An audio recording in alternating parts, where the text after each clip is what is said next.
honestly, it's a total paradigm shift now. It's a different way the whole voiceover business is working, you know, and the film industry itself. You know, it used to be all the time when I was auditioning for shows or for movies, on camera. You know, you would go in and the casting people would bring you in, you'd go over to the studio or a casting place, you'd get in front of the camera, you'd read. Almost everything is self-taped now. Everybody has a little setup at home. They get a camera. There's a device called a ring lighting thing, you know, that just gives you general light on you.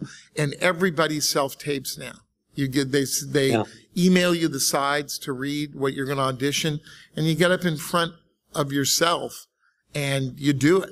And I think it's unfortunate because I know a lot came out of me having the opportunity when I auditioned to be with the casting people. You know, because I do something, they go, okay, that's good. You know what? Give it to me a little more like this or that. And, you know, it helped also because you're not trying to, I find it difficult for myself. I don't know how it is with you, Paul, but I find it difficult to read something and try and as an actor be free with it when I'm also trying to hear myself and edit myself as I'm going along, thinking, you know, I'm going to get really big with something, but I'm thinking, oh, is that too big? Or is that? And so you're not just freely doing it and you have that other person saying to you, okay, bring it down a little or give me a little more energy. Or I don't know. It's always good to have that second eye, you know, really someone on the outside helping to guide. And that's one thing that we've lost. And I think there's some people who are really good at that first audition they do, and they do it by themselves. But there's also something to be said for how do I put this nicely? That sometimes people who are really facile at that first audition never get any better than that. Mm-hmm. That audition is what you're going to see. Where somebody told me that Pacino was a horrible auditioner back in the day. But with a little direction, boom, everything opens up. So it always helps to have someone on the outside to say, you know what, try this a little different way, you know? Now, my wife is around, and she's always telling me to try something a different way. And she's generally right. Right. Yeah, it's... You're right about that, about some people having a really great first read, and that's the only color they have. They can't do anything other than that, which it's interesting when you audition. I don't recall on my audition for Transformers what it was like, but they'll usually give you a few lines to do.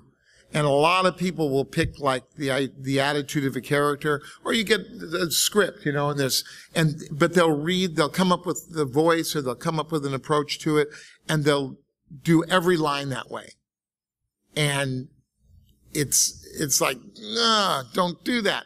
Give them the range so they can see what you're capable of doing, because many people, like Paul just said, can be very one note. Why on camera it's the same way. You'll go in, and it was always interesting.